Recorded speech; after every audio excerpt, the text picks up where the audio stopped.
আলহামদুলিল্লাহ আমাদের বিয়ের ১ বছর পূর্ণ হয়েছে। আজকে আমাদের ফার্স্ট অ্যানিভার্সারি।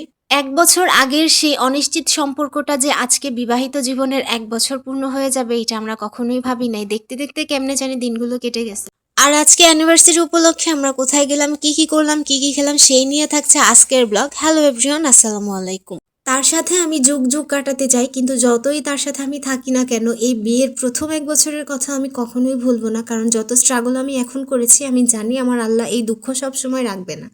আজকের দিনটা নিয়ে আমাদের দুজনের মনেই অনেক স্বপ্ন ছিল, আর আজকের দিনটা যেমন হওয়ার কথা ছিল তেমনটা হয়নি। তো এটা নিয়ে আমার অনেক মন খারাপ হয়েছিল। তারপর তোমাদের ভাইয়া আমাকে বলল, আজকে তো আমাদের ফার্স্ট অ্যানিভার্সারি, আজকে হয়তো আমি তোমাকে বিশাল কিছু দিতে পারিনি, তোমার স্বপ্নটা আমি ওইভাবে পূরণ করতে পারিনি, কিন্তু একদিন দেখবা আমি তোমাকে রানী বানিয়ে রাখবো, তোমার মন মতোই সব কিছু হবে, তুমি যা চাইবা তাই পাবে।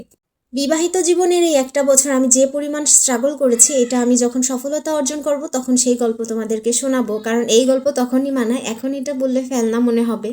আমাদের অ্যানিভার্সারি ডেটটা কিন্তু দুজনেরই মনে ছিল, দুজনেই কিন্তু একদম চুপচাপ হয়ে গিয়েছিলাম এই ডেটের আগে। তো তারপর আমি ভাবতেছিলাম যে দেখি তার মনে আছে কিনা, অথচ সে রাতেই আমার জন্য চকলেট, ফুল অনেক কিছু এনে রেখেছিল আমাকে সারপ্রাইজ দেওয়ার জন্য। আমিও অবাক হয়ে যাই। মনে রাখারই কথা, কারণ শখের মানুষ বলে কথা। আর এই ১টা বছরে আমি তার কাছ থেকে যতবার চলে যেতে চেয়েছি, একটু ঝগড়া কথা কাটাকাটি হলেই সে ততবার আমাকে আটকিয়েছে, মানে আমাকে ছাড়া সে একদমই থাকতে পারে না।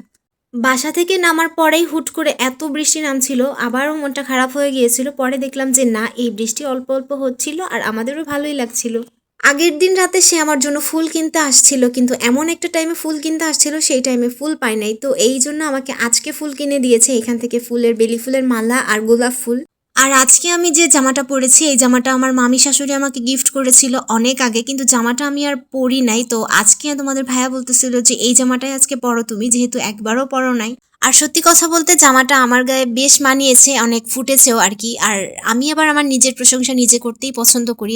তোমাদের ভাইয়া বারবার বলতেছিল যে আজকে যেহেতু আমাদের একটা স্পেশাল ডে, তো আমরা আজকে একটু রেস্টুরেন্টে যাই, রেস্টুরেন্টে ভালো কিছু খাই গিয়ে। তো আমি বললাম যে না, আজকে আমরা আর হাজব্যান্ড ওয়াইফ না, আজকে আমরা আবার প্রেমিক প্রেমিকা হয়ে যাব। তাই ফুটপাতে এখানে বৃষ্টিতে ভিজবো দাঁড়িয়ে দাঁড়িয়ে, আর ফুচকা ঝালমুড়ি চটপটি যা খেতে ইচ্ছে হয় খাবো। তুমি, আমি আর বৃষ্টি বিলাস, আর সেই সাথে হচ্ছে ঝালমুড়ি, বেস্ট একটা মোমেন্ট। তো এখানে অনেক বৃষ্টি নামতেছিল ঝালমুড়িটা নেওয়ার পরপরই। তারপর আমরা ঝালমুড়ি মামার দোকানদারের ছাতার নিচেই বসেছিলাম কিছুক্ষণ, সরি দাঁড়িয়েছিলাম। আর লাস্টলি আমরা এই দোকানে আসছি। একদিন তোমাদের ভাইয়া এখান থেকে তরকারি খেয়েছিল, মানে মুরগির মাংসের। এখন আজকেও সে এখান থেকে মুরগির মাংসের তরকারি নিয়ে যাবে, তাই এখান থেকে মাংস নিয়ে আমরা এখন বাসার দিকে রওনা হলাম। আরে দেখো, আমার হাত ছেড়ে তোমাদের ভাইয়া এই পাগল মহিলাটার সাথে জোড়া বেঁধে হাঁটতেছে, এই জন্য আমি তাকে হাত ধরে টেনে নিয়ে আসলাম যে এই মহিলার সাথে তো আর হাঁটা যাবে না, সে পাগল হোক আর যাই হোক, ফিমেল নট অ্যালাউ। এরপর আমাদের গন্তব্য হচ্ছে আমাদের বাসা। আর এই ছিল আমাদের আজকের সুন্দর মুহূর্ত। আল্লাহ হাফিজ সবাইকে।